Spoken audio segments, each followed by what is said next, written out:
주의 가르치심을 놀랍게 여기니라. 아멘. 사도행전 13장 1절부터 12절까지 문문입니다. 참 선지자, 참 교사, 참 선지자, 참 교사라는 말씀의 제목입니다. 신앙을 우리가 한 구절로 정리를 한다면 이렇게 정리를 할 수 있을 것입니다. 세상이라고 하는 허구 속에서 참 진리이신 하나님을 발견하는 과정. 다시 한번요. 신앙은 세상이라는 허구 속에서 참 진리인 하나님을 발견하는 과정이다 라고 말할 수 있을 것입니다. 자, 이 세상이 허구라는 거죠. 거짓된 것이고 그 가운데 역사하시는 하나님이 진리, 진실, 참이다라는 것입니다. 그래서 이 허구 속에서 감추어진 그 하나님을 찾고 구하고 두드려서 발견하고 깨닫게 하는 일. 자, 이것이 우리가 신앙 가운데 나타나는 내용이 될 것입니다. 자, 이거는 우리 스스로는 감당할 수 없습니다. 그래서 하나님께서 교회를 세우시고 특별히 말씀을 증거하는 선지자, 교사들을 세우셔서 하나님을 찾을 수 있도록 발견할 수 있도록 가르쳐 주셨습니다. 오늘 그 내용을 오늘 본문 가운데 설명하고 있는데요. 1절과 2절을 보겠습니다. 1절과 2절. 안디옥 교회에 선지자들과 교사들이 있으니 곧 바나바와 니게르라 하는 시므온과 구레네 사람 루기오와 분봉왕 헤롯의 젖동생 마나인과 및 사울이라. 주를 섬겨 금식할 때에 성령이 이르시되 내가 불러 시키는 일을 위하여 바나바와 사울을 따로 세우라 하시니. 자, 바나바와 사울을 세워서 어떤 일을 하게 하시려고 하시는 것이냐? 하나님의 말씀을 가르치고 증거하고 전하는 것이죠. 이걸 우리가 보통 전도자 또는 교사, 하나님의 말씀을 전하는 사람 이렇게 이제 보통 부르고 있는데요. 하나님의 말씀, 다시 말해서 복음을 증거하는 자들로 이 바나바와 사울을 따로 세워서 이 일을 감당케 해주셨습니다. 왜 이런 일을 하게 하느냐? 세상이라고 하는 허구 속에서 참 진리인 하나님을 발견하게 하시기 위함이지요. 자, 세상은 이렇게 구분됩니다. 진짜가 있고 가짜가 있죠. 참이 있고 거짓이 있습니다. 자, 한번 생각해 볼까요? 무엇이 진짜이고 무엇이 참일까요? 무엇이 가짜이고 무엇이 거짓될 걸까요? 자, 세상은 거짓에 해당하는 것이고 진짜는 하나님께 해당하는 것입니다. 자, 거짓은 세상에 해당하는 것이고 참은 말씀이 이제 참이 된다. 진리가 참이 된다라는 거죠. 자, 이것이 무슨 뜻이냐면 하나님께서 우리를 어떻게 나타내셨냐면 보이는 것을 통해서 우리로 보게 하셨어요. 보이는 것이 진짜가 아니죠. 우리 눈에 보이는 게 진짜가 아니라는 거예요. 그 안에 담겨져 있는 어떤 의미, 의도가 그게 진짜라는 거죠. 그래서 하나님께서 그것을 발견하도록 교사들, 선지자를 세우셔서 이것을 가르쳐 찾도록 또 이것을 깨달도록 가르쳐 주셨습니다. 그런데 사람들은 보이지 않는 것은 이해할 수 없다. 또 깨달을 수 없다라고 해서 포기했습니다. 그래서 진짜와 가짜 이야기를 하면 어떻게 하느냐? 내가 진짜고 저 사람이 가짜고. 그러니까 사람과 사람, 세상 안의 모든 것들 가운데 진짜와 가짜를 구별했죠. 그래서 이것을 진짜는 이것이고 가짜는 이것이고 참은 이것이고 거짓은 저것이다. 이렇게 이제 이야기를 했습니다. 근데 세상은 그렇게 구분하라고 주신 것이 아니라 우리가 가짜잖아요.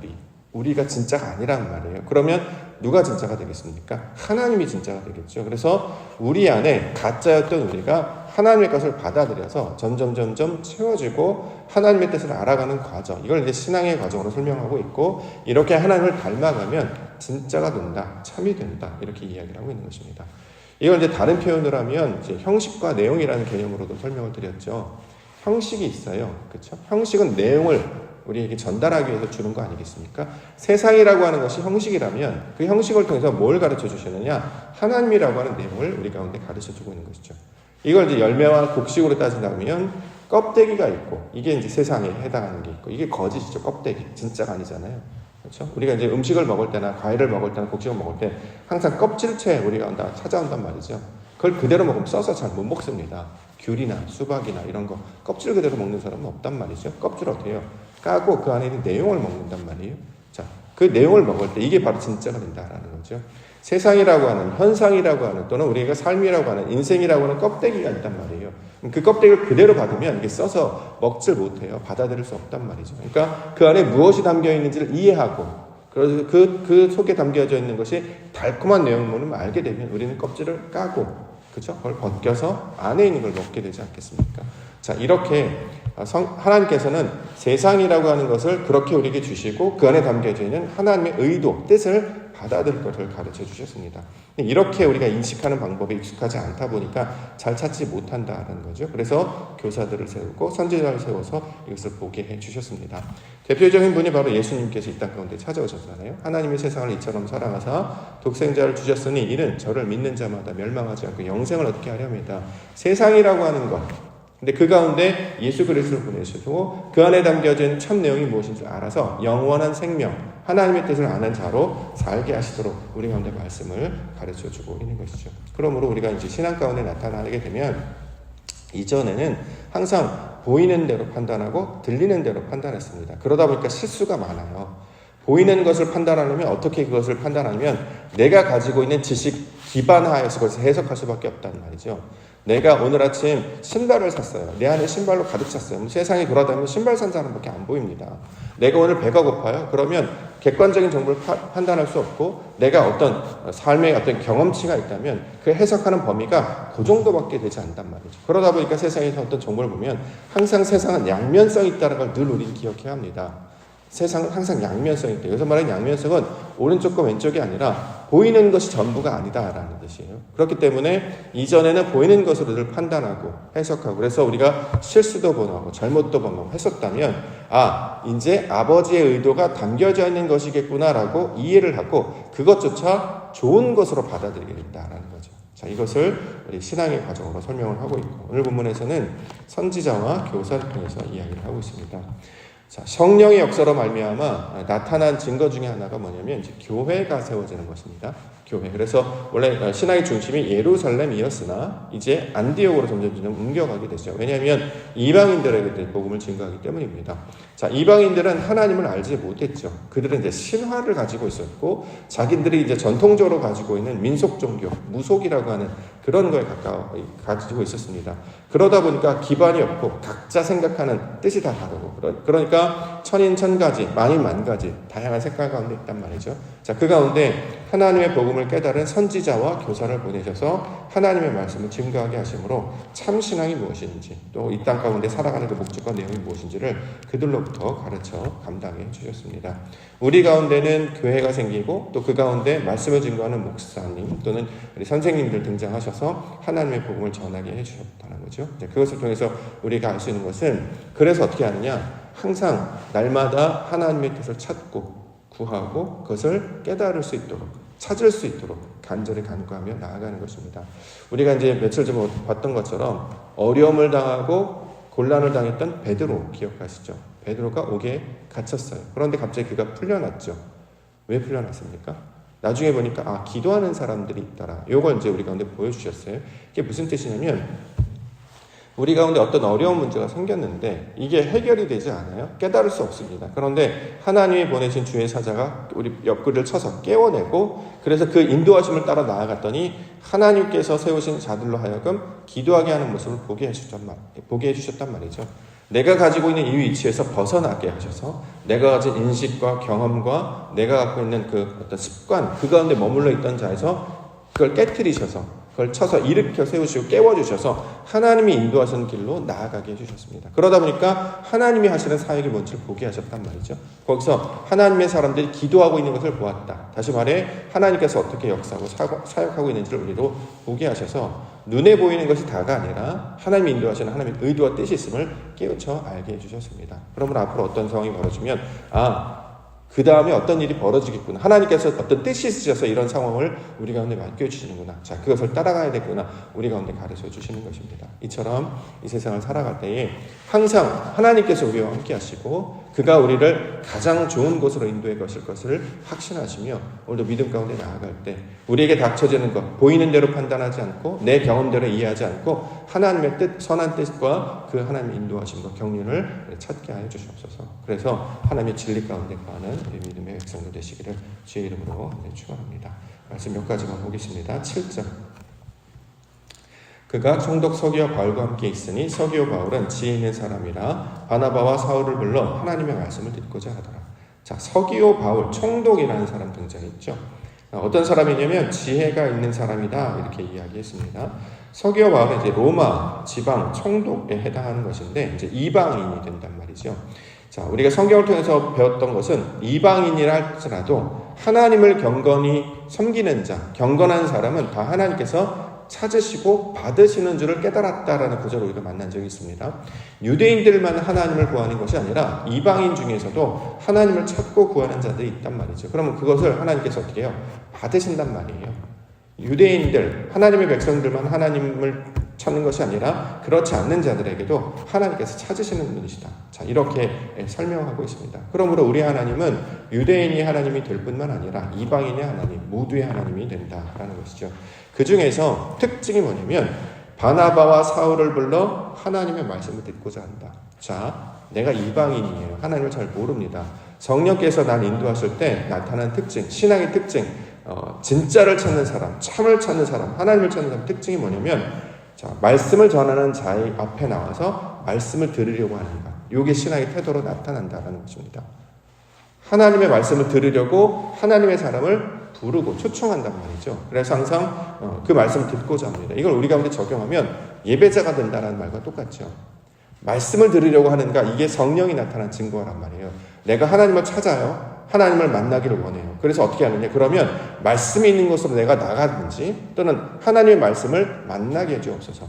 자기식대로 판단하고 해석하는 것이 아니라 말씀을 아는 자, 가르칠 수 있는 자를 불러서 그 앞에 나아가 무릎을 꿇고 간절히 엎드려서 바라는 고넬료처럼 말씀 앞에 엎드리는 자가 된다. 자, 이것이 참 신앙인의 모습으로 나타나고 있다는 거죠. 하나님의 죄를 찾는다면 하나님 분명히 만나게 해주시는 분이 있습니다. 그분이 하나님이 보내신 자라는 거잖아요.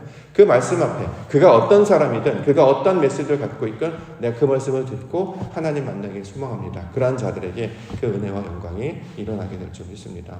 그러므로 교회를 만난다는 게 하나의 증거가 되지요. 왜요? 예배자가 된다는 것이기 때문에 말씀을 정기적으로 꾸준히 들을 수 있는 기회가 생기는 것이기 때문에 고넬료와 같은 모습이 되는 것이고 서기와 바울과 같은 모습이 되는 것입니다. 그러므로 이 말씀을 듣는 자리, 하나님의 사람을 불러서 매번 부르려면 여러분 아십니까? 하나님의 사람을 부르려면 예전에 뭐 했습니까? 항상 비용을 지급을 했었어요. 매번 비용을 지급을 해야 된단 말이죠. 내가 가진 그래서 우리가 잘 알고 있는 헐리증 여인 이런 사람들 누굴 만나려고 하면 항상 재물을 갖고 나오잖아요. 그래야 만나줄 수 있기 때문에 아무나 만나주지 않기 때문에 옛날엔 과거엔 그랬단 말이죠. 선생님 모셔와 나에게 말씀을 증거해서 그 은사를 모셔. 그래서 지금 사회에서 어떤 강연을 듣기 위해서 어떤 강사를 모시려면 엄청난 비용을 지급을 해야 됩니다. 그런데 이런 일이 하나님의 말씀, 더군다나 세상의 어떤 지식을 들으려고 해도 엄청난 비용을 들여야 되는데 우리는 하나님의 말씀을 듣는데 비용 지불하지 않잖아요. 왜 그렇습니까? 예수님께서 그 비용을 다 지급하셨기 때문이다라는 거죠. 그러므로 이 기회가 천하에 없는 귀한 선물입니다.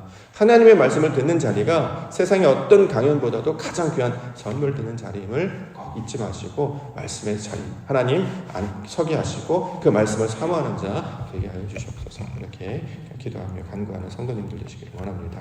본문에 바예수 등장하는데 6절 온 섬 가운데로 지나서 바보에 이르러 바예수라는 유대인 거짓 선지자인 마술사를 만나니 8절에 보면 이 마술사 알드만은 이 이름을 번역하면 마술사라 그들을 대적하여 총독으로 믿지 못하게 힘씁니다. 자, 바예수, 바가 무슨 뜻이죠? 아들이라는 뜻이었잖아요. 바요나 시모나 바돌롬의 아들. 바예수는 예수의 아들 이런 뜻이죠. 그러니까 예수의 제자다 이런 사람입니다. 그런데 그들 가리켜서 뭐라고 하느냐? 유대인인데 거짓 선지자다 또는 마술사다. 자, 이렇게 얘기합니다. 이 거짓 선지자라고 하는 개념이 뭐냐면 하나님을 가르치는 것이 아니라 다른 걸 말하는 걸 가르치는 말이죠. 또 하나는 삶에는 증거가 없어요. 근데 껍데기만 신앙인을 가리킬 때 거짓되다. 아까 얘기했잖아요. 참과 거짓, 진짜와 가짜는 속이 차이느냐 없느냐.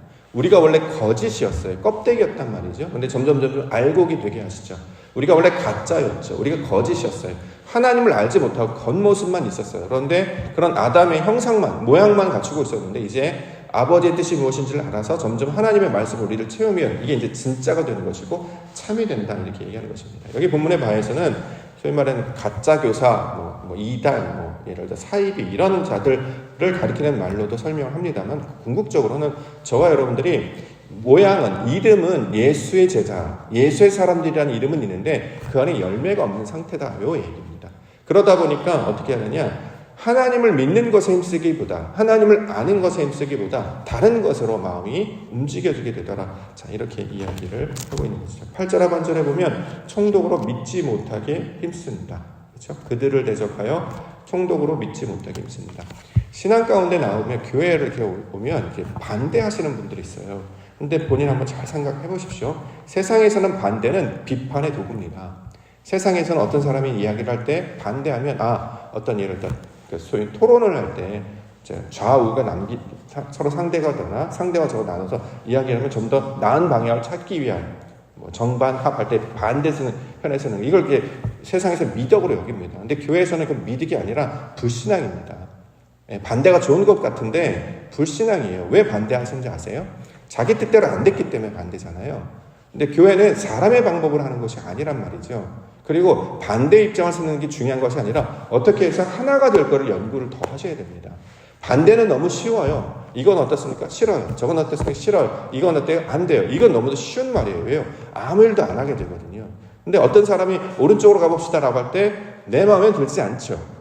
나의 뜻과는 다를 거라. 그러나 교회 공동체 한 모임, 한 전도를 묶였다면 그렇게 해봅시다. 나의 뜻은 다르지만 하나님의 의도가 있을 것입니다 라고 해서 연합해서 가는 게 그게 신앙이 된단 말이죠. 자, 이렇게 나아가야 된다는 것입니다. 하나님께서 분명히 의도가 있으셔서 공동체를 만나고 사람을 만나게 하시고 어느 길로 나아가게 하셨다면, 신앙은 내가 원하는 대로 그를 끌고 오는 게 아니라 하나님 말씀 앞에 나를 맡기는 거 아니겠습니까? 이렇게 나아가는 거. 그래서 대적하거나 이런 소위 말해서 믿지 못하게, 그 말씀을 따르지 않도록, 이것은 불신앙이다라는 것이죠. 교회 안에서 항상 그렇기 때문에 모든 모임과 사역의 본질이 어디로 향해야 되냐면 예배를 드리게 하는가로 나아가야 합니다. 예배를 드리지 않고 자꾸 다른 시간을 갖거나 모이기에 힘쓰는 것에 모이지 않고 자꾸 흩어지는 것, 여기에 있다면 이게 힘이 약화되기 때문에, 만약에 내 마음이, 우리의 모임이 반대 방향을 갖고 있다면 아직도 껍데기밖에 없구나. 우리가 이제 옥토교회를 다니는 이유는 열매를 구하고 찾기 위해서 아니겠습니까? 열매가 되려면 함께 땅을 이루어야 되고, 땅을 이루면 말씀을 받아야 되고, 말씀을 가지고 오랫동안 기다리고 인내할 때 열매가 맺는 것처럼 서로 연합하는 모습, 그렇게 하나님을 따르는 모습으로 나아가야 할 것입니다. 마지막으로는 서기오에 관한 이야기하고 있습니다. 9절, 12절.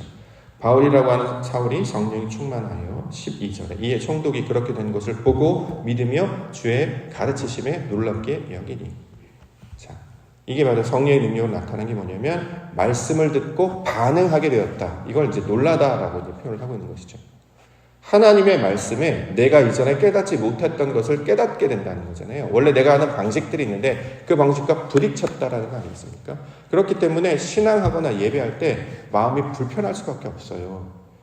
예전에 예술에 관한 정의를 말씀드렸잖아요. 제가 깨달았던 예술에 관한 정의. 예술은 예쁜 것이 아니라 불편한 것이다. 왜냐하면 예쁜 그림을 걸어놓으면 그건 장식이고, 그렇죠? 진짜 예술은 왜 내 마음이 자꾸 불편하게 하지? 그런 자극을 줄 수 있는 게 진짜 예술이다 라고 가르쳤던 철학자의 그 가르침을 제가 깜짝 놀라면서, 신앙도 좀 비슷하다. 신앙은 우리는 항상 우리가 원하는 대로 되기를 원하잖아요. 그렇죠? 그러니까 내가 원래 알고 있는 지식을 똑같이 전해주는 것, 내가 아는 것을 확증시켜줘야 마음이 편하다는 말이죠. 근데 나는 믿음을, 신앙을 하나님 이렇게 알고 있었는데 메신저는 그게 아니고 이렇게 자꾸 얘기한단 말이에요. 불편해요, 마음이. 왜 저렇게 얘기하시지? 저게 맞나? 저게 틀리는 거 아닌가? 이렇게 된단 말이죠. 근데 놀라운 것은 그 자기가 가지고 있던 생각에 분명히 말씀을 듣겠다고 했으면 아멘으로 화답을 해야 될 것이고, 내가 왜 아멘을 했을까? 왜 말씀이 그러한가 해서 날마다 묵상하게 돼요. 베레아 성도처럼 말씀이 그러한가 해서 날마다 되새김질하고 처음에는 말씀이 써서 먹지 못하더니 그것을 계속 반복해서 씹고 했더니 나중에 이게 달아지죠. 그래서 우리에게 몸에 유익한 음식들이 보통 입에 좀 쓰다, 약은 입에 쓰다 이런 것처럼 몸에 좋은 것은 처음엔 받기 어려워도 계속 묵상하고 있는 걸 씹게 되면 그 진리를 알게 된다. 그 의도입니다. 예를 들어서 세상은 진짜와 가짜인데 진짜는 하나님이고 가짜는 우리다. 이렇게 얘기하면 불편해요. 내가 진짜고 저 사람이 가짜입니다 라고 그렇게 가르치는 게 편하지, 세상은 허구고 진리는 하나님이다 이렇게 가르치면 어려워요, 내용이. 그러니까 힘들단 말이죠. 근데 묵상하고 깨닫고 추가하고 하나님의 도우심을 바라면 그것을 점점 깨달아 알게 됩니다. 그러므로 우리에게 나타난 교훈, 그러면 우리가 어떻게 하면 좋으냐? 가장 좋은 것은 말씀 앞으로 나오고 예배 앞으로 나오십시오. 예배자가 되는 것이 우리를 진짜가 되게 하시는 하나님의 인도하심이 된 줄 믿습니다. 내 뜻이 맞습니까? 내가 옳은 것 같습니까? 이걸 어떻게 증거할 수 있냐? 그래서 예배하고 싶은가? 말씀을 듣고 싶은가? 거기에 아멘하고 싶은가? 이게 나타나면 진짜고, 그게 아니고 알았어, 이제 내 마음대로 해야지, 내가 원하는 대로 가져야지, 그거는 욕망이 된단 말이죠. 이것들을 분별하시며 하나님을 발견하시는 그 진리의 백성으로 살아가시는 우리 성도님들 되어주시기를 제 이름으로 축원합니다. 알겠습니다.